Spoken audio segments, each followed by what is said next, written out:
E então, e é curioso, eu fui um dos fundadores, trabalhei no projeto, mas eu nunca dei, eu fiz palestra, mas nunca dei uma aula na Unifor, por conflito de horário. Porque nesta ocasião, eu estava dando aula na Federal e na Estadual. Eu sou professor aposentado das duas universidades, da UFC e da UES. Então eu não tinha mais tempo, não dava, eu não tinha tempo integral em nenhuma.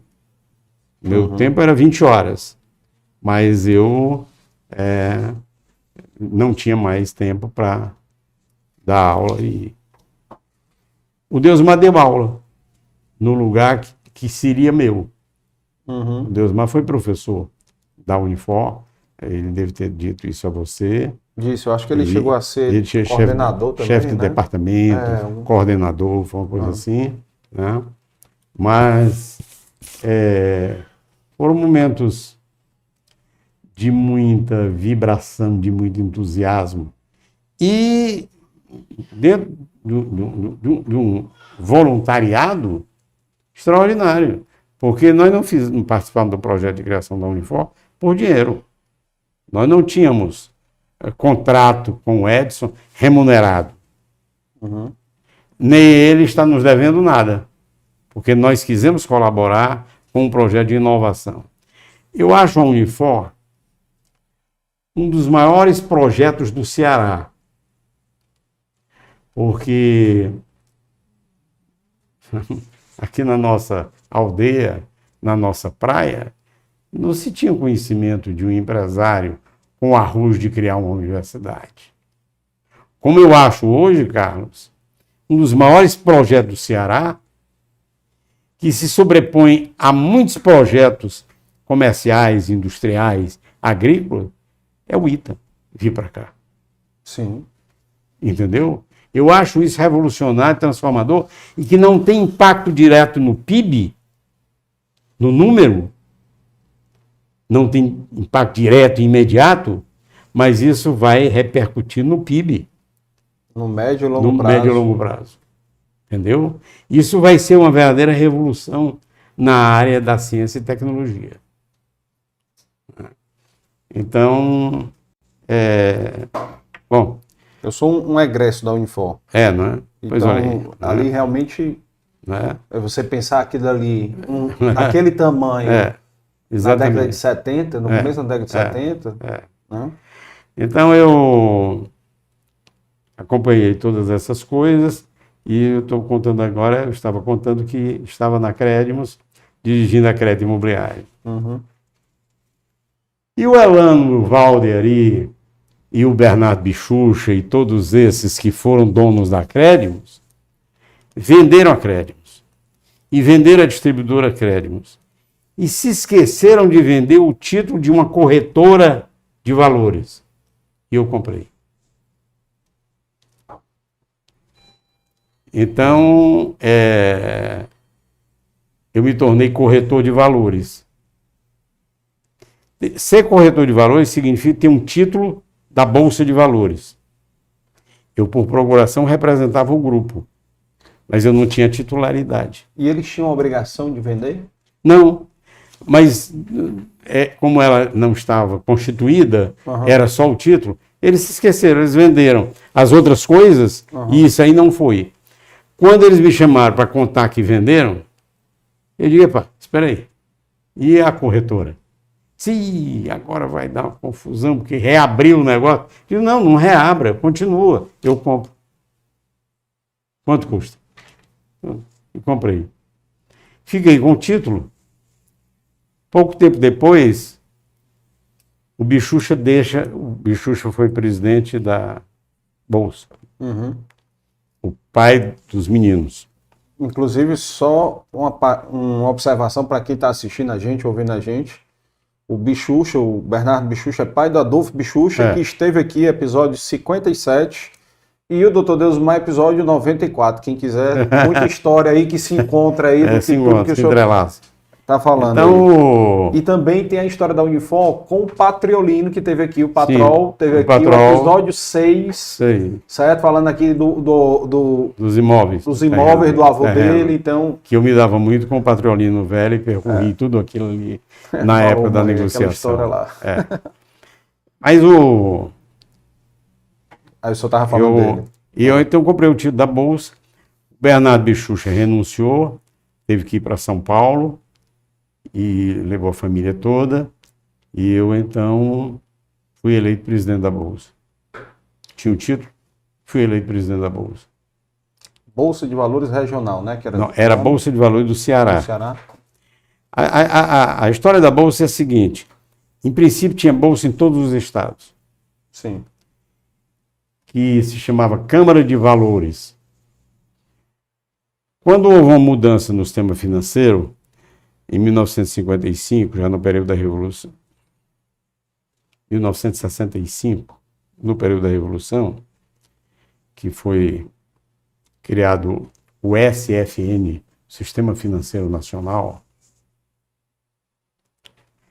as bolsas precisavam se enquadrar no novo modelo, na nova legislação. E nem todas conseguiram se enquadrar. No primeiro momento só se enquadraram 13. E depois caiu para 9. Mas a nossa se enquadrou. Então, nós assumimos a presidência da Bolsa e eu verifiquei uma coisa, talvez aí num misto de o conhecimento que eu tive na distribuidora Crédimos, em mercado de capitais, com aquele supermercado de investimento, com a minha atividade de magistério. E lá nós incluímos a disciplina mercado de capitais, e eu era o professor.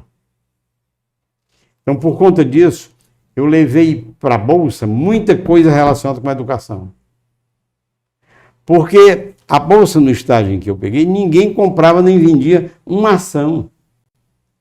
A Bolsa, na verdade, trabalhava com contratos de exportação e de importação, fechando o câmbio.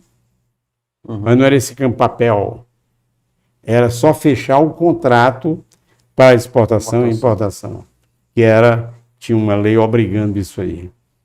Então, eu assumi e digo, não, eu vou botar a Bolsa também no mercado de capitais. E aí comecei a promover cursos para os jovens e para todos os níveis. Né? E a Bolsa foi sendo vista, sendo visível, até que eu crio um centro de excelência em pós-graduação. Aí, Carlos, eu achava que eu não tinha erro, porque se a Bolsa era o centro do mercado financeiro e eu monto cursos de pós-graduação na área financeira, onde é que estava eu? Não tem erro, tem tudo para dar certo. E deu. E eu fiz parceria com os melhores centros de pós-graduação do Brasil.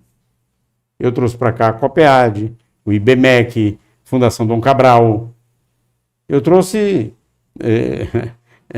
essa inteligência para cá, em parceria, e ministrando curso de pós-graduação aqui.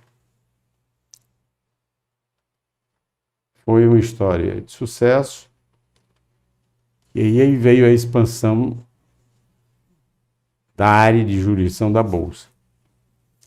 A Bolsa que era do Ceará, a CVM. A CVM é o Banco Central das Bolsas. O Banco Central diretamente tem nada a ver com Bolsa. É a CVM. A CVM diz, bom, a Bolsa do Rio Grande do Norte não pode mais existir, muito pequena, não tem recursos, não sei o que, essa coisa toda. Então, nós fizemos uma fusão com a Bolsa do Rio Grande do Norte. E aí viramos Bolsa de Valores de Ceará, Rio Grande do Norte. Poucos meses depois, mas muito poucos mesmo, a CVM me chama lá e diz, você quer ir até o Amazonas? Eu digo, topo. Porque o Banco Central, numa ocasião, quis criar uma bolsa de câmbio, e a CVM, que agora é a mãe das bolsas, não aceita. Mas se você for para lá, a gente aceita. Porque cria um ambiente de mercado. E eu aceitei o desafio.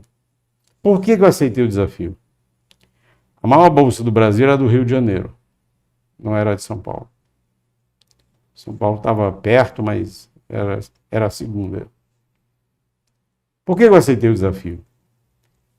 Porque nós entendíamos apenas tudo de incentivos fiscais. E já tinha a Zona Franca. Aquilo que que eu botei o Deusmar para fazer, nós entendíamos apenas tudo de incentivos fiscais do Finó. Sim. E aí pegamos o Finan. Você está vendo aí a estratégia? Uma coisa puxando a outra. Nós tínhamos o domínio do Finó. Quando ela nos ofereceu o Amazonas, veio no pacote, né, o Finan. Eu digo, pá, então é aqui. Então, quem mais fez leilões de papéis incentivados foi a nossa bolsa. E houve um fato curioso, que eu fiz alguns cursos de mercado de capitais no Brasil, mas eu fiz um curso em Nova York. Parte na Bolsa de Nova York, parte na Universidade de Nova York. E eu, quando fui apresentado na Bolsa de Nova York, me apresentaram lá o CEO, que nos mostrando como era a Bolsa, fazendo palestra, eu me apresentaram e disseram, Padilha é presidente da Bolsa de Valores, eu disse, da maior Bolsa de Valores do mundo. Ficou todo mundo, eu disse, em extensão territorial. Por quê? Do Rio Grande do Norte ao Amazonas, eu era maior do que a Bolsa de Nova York. Em extensão territorial, mas eu precisava dizer isso. Isso ficou no anedotário, viu, do mercado. Então, nós tocamos essa bolsa, eu achava que ia sobreviver 2 bolsas no Brasil. Isso eu disse à CVM, isso eu disse em palestras que eu fiz. Eu fui vice-presidente da Comissão Nacional das Bolsas de Valores. Durante muitos anos eu fui vice-presidente. Eu dizia, 2 bolsas vão, na verdade, sobreviver. A Bovespa, que vai ultrapassar a Bolsa do Rio, Itaí, e a Bolsa de Valores regional, com os incentivos fiscais. Porque nós vamos dar visibilidade a esses papéis incentivados. Isso é uma coisa extraordinária para as empresas do Nordeste. Agora, não houve a compreensão dos empresários. Os empresários emitiam ações preferenciais sem direito a voto. Você comprava ação de uma empresa sem direito a voto. Mas ele pegava o dinheiro dele bom, do caixa dele, e não queria que você comprasse e ia atrás no leilão de comprar de você. Quando ele estava tendo a oportunidade de já ir abrindo o capital. E o cara que comprava ação preferencial sem direito a voto não fazia nem cócega a ele. É sem direito a voto, mas... Cabeça. Vai lá e compra. Muitas vezes arruinava as próprias empresas para apanhar dinheiro no mercado. A taxa de juros alta chegou a 80% ao mês, né? E é uma coisa absurda. É uma coisa absurda. Então, ô Carlos, eu passei por todas essas fases do ponto de vista profissional e fizemos um acordo. As 9 bolsas se reuniram, fizemos um acordo por volta do ano 2000, e para existir somente a Bovespa, como a única bolsa do Brasil. Ela não comprou as bolsas. Ela diz, façam a dissolução e eu deixo lá no local um escritório representando a Bolsa de São Paulo. E nós podemos comprar o prédio. E aí nós vendemos o nosso prédio ali na Dom Manuel, vendemos a Bovespa. Tá? Feita a avaliação direitinho, etc. Pagaram.